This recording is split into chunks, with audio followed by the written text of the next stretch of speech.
I'm Justin Davis, and this is Joe Camp's RC.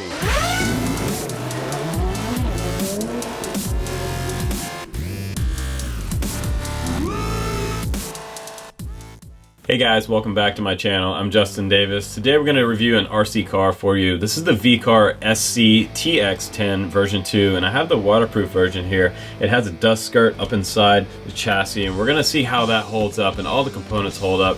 We're going to take you now out on a road trip. We're going to go to Eastern Oregon, where the landscape is actually pretty unforgiving. There's a lot of rocks and dust and big boulders around. We're going to do some general jumps with it and some pretty hardcore bashing and see how this truck holds up. It is a 1/10 scale truggy style truck, and it's very similar to the Traxxas Slash, but it's not exactly like that one.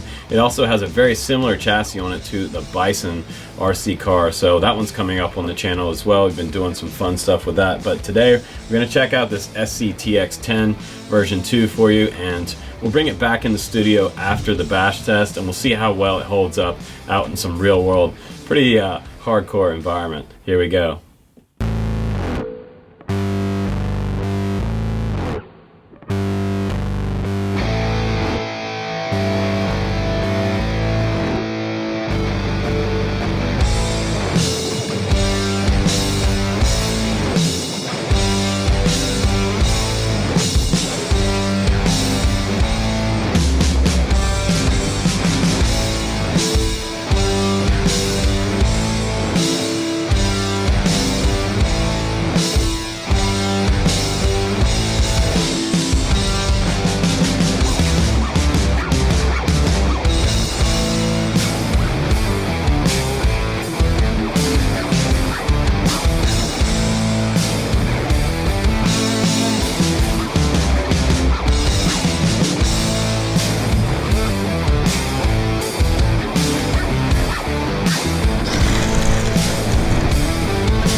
Alright guys, welcome back from that drive test. This was a lot of fun to drive out there. That terrain is awesome for RC cars. I wish I had more access to that side of the state out there, but it is a bit of a drive. But it was a lot of fun to bring all that stuff out there and fly and drive for you guys. But I gotta give you some honest comments on this car.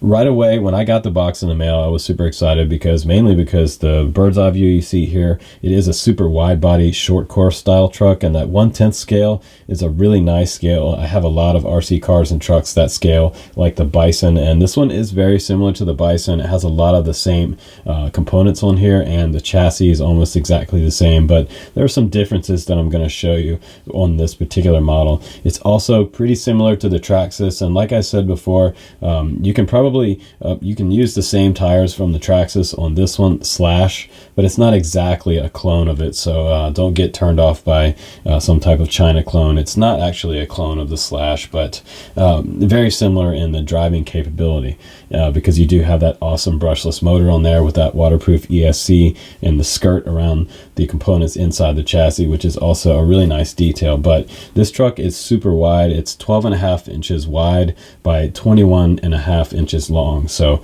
it does have a really nice wide stance on it, and a low center of gravity helps keep this truck up.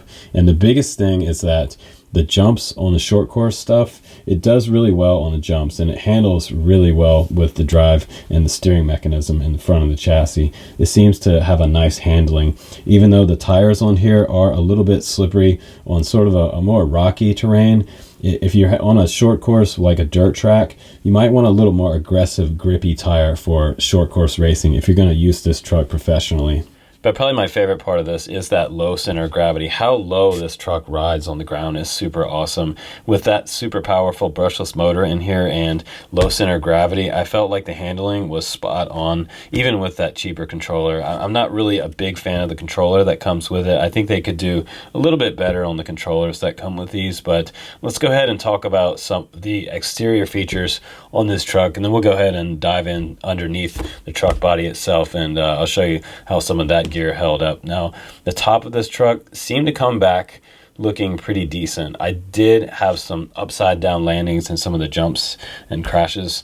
I do have some scratches on the front end, and I did lose one pin on the very back side back here, but that's not a big deal. You can get new pins. I didn't break any of the posts that hold on the body of the truck, which is awesome. So everything came back not broken, and nothing on here snapped, which was kind of amazing during that trip. It was super dusty and unforgiving, but these tires held up pretty decent, and I'm going to show you one spot where they didn't, but I was on a really, really rocky road, and I'm running this on the battery that came with it. That's a 3S 3500.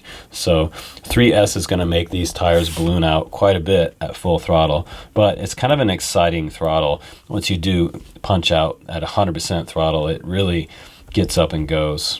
Now, probably one of the worst enemies of any RC car out in a desert environment is big boulders, and there was a lot of really big rocks out there, and I was really afraid that I was going to compromise something on this frame during the review and just not even be able to finish for you guys, because I broke something the first 5 minutes that I was driving it. But I did do some tumbling and somersaults over off the side of that road and hit all kinds of boulders and really hard objects with this front bumper. The front bumper did its job really well. There is some recoil underneath here, a little bit of shock, like sort of a crumple zone, if you will, and that all held up, and nothing up here seemed to have any compromise either. So that was pretty good that it all came back, as well as the rear bumper held up for us as well. You can see this one is totally fine all the way up and underneath there, so no problems with the back bumper either.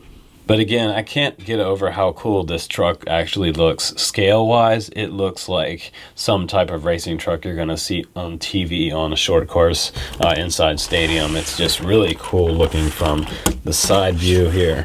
You can check out that side view. It looks really, really like a real truck.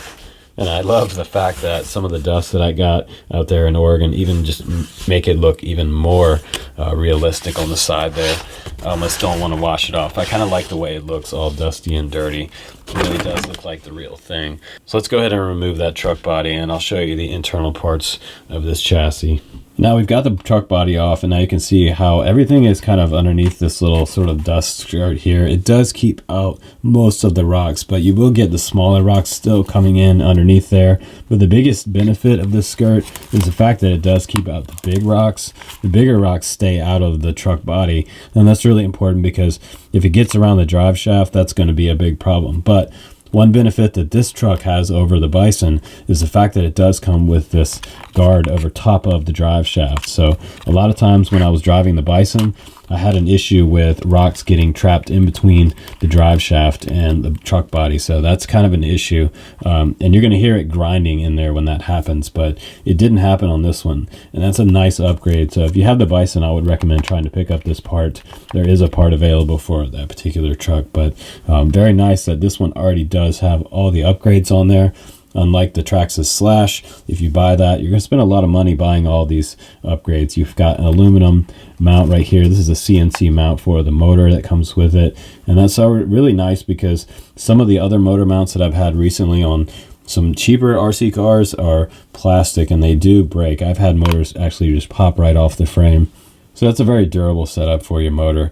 Now moving on over here to the battery bay. The battery looks like it's seated well in here, and what I like a lot about this design is that everything seems to be pretty simple on the layout. So if you did have to work on this car, it's not going to be really hard to work on, mainly because everything is separated really well in here. The front steering mechanism can be totally separated from the middle of the body, and there's only a few bolts here holding on this whole mechanism, so it's going to take you about 5 minutes to take this whole front steering mechanism off the chassis, which is really nice. And the same thing for the rear. There's a few bolts here that hold on the rear. If you need to work on the rear or the front, that's going to be a big benefit for working on this car. And like I was showing you the upgrade there for the motor, they also have a lot of anodized aluminum upgrades for the shocks up front and in the rear, as well as your standoff post here for your canopy mount. This is really nice, and kind of nice that it's already on there for you. So along with the super low CG of this car,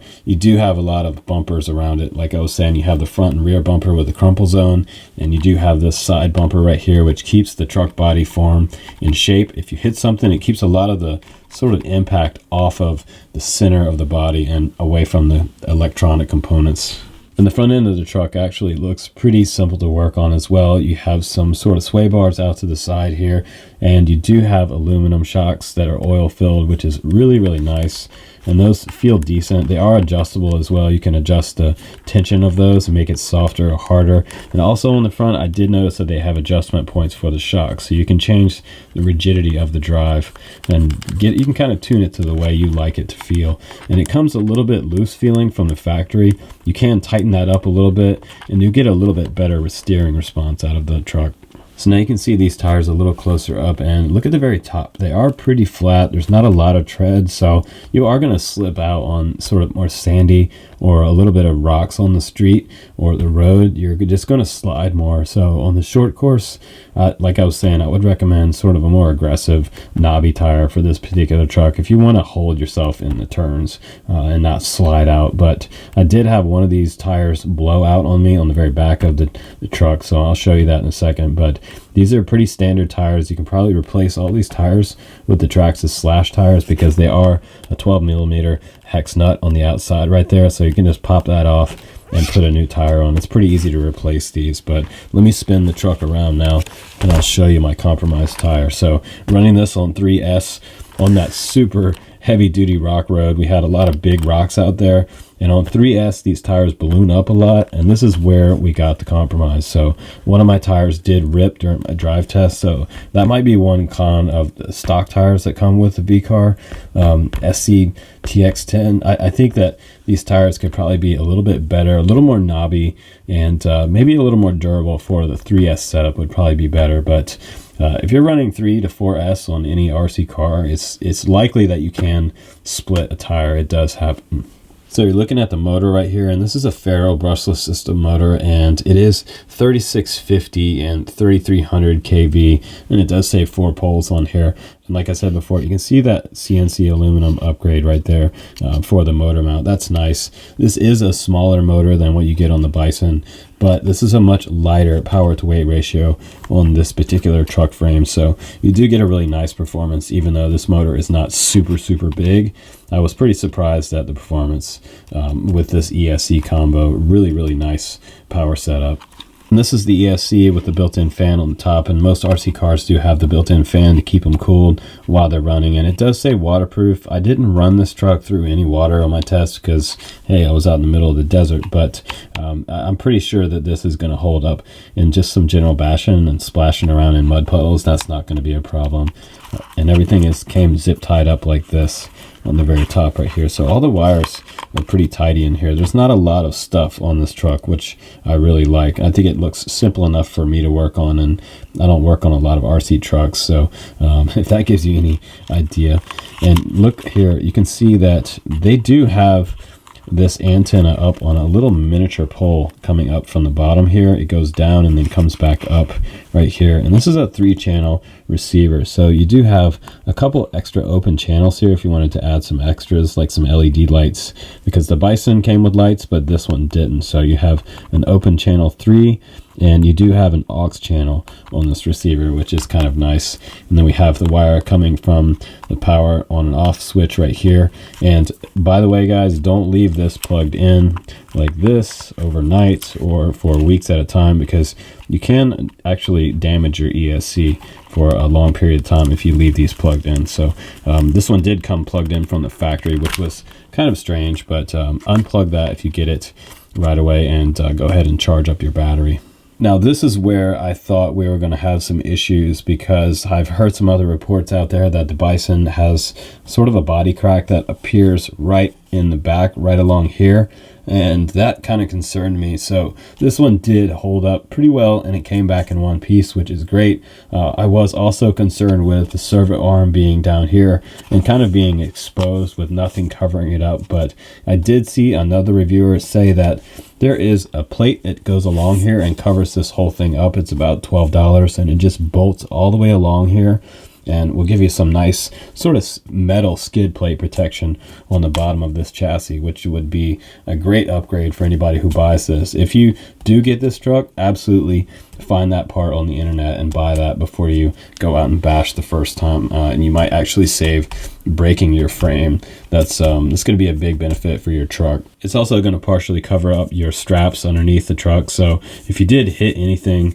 rough or really coarse, you could probably split these, but these are pretty easy to replace if you needed to get a new one. Now, another compromised part of this chuck body, when I did do some jumps and I had some pretty hard landings, I did have some of these steering mechanisms pop off, but they can snap right back on the ball links. That's not a big deal, and I didn't have any of them break, which was kind of amazing, because I popped them off several times and all I did was just snap them back on, flip the truck over, and continue driving. So that was a nice feature of these ball link type of joints. You want something to compromise in the impact. You want something to pop off and not just break, and that's kind of what happened there for this particular setup, which is great. So the chassis and the drive components made it back in one piece, but I did have one tire blowout on me, which was probably the only con of the whole trip with this car. And a lot of times when I go out on a trip like that, I bring a lot of different stuff with me, because sometimes things break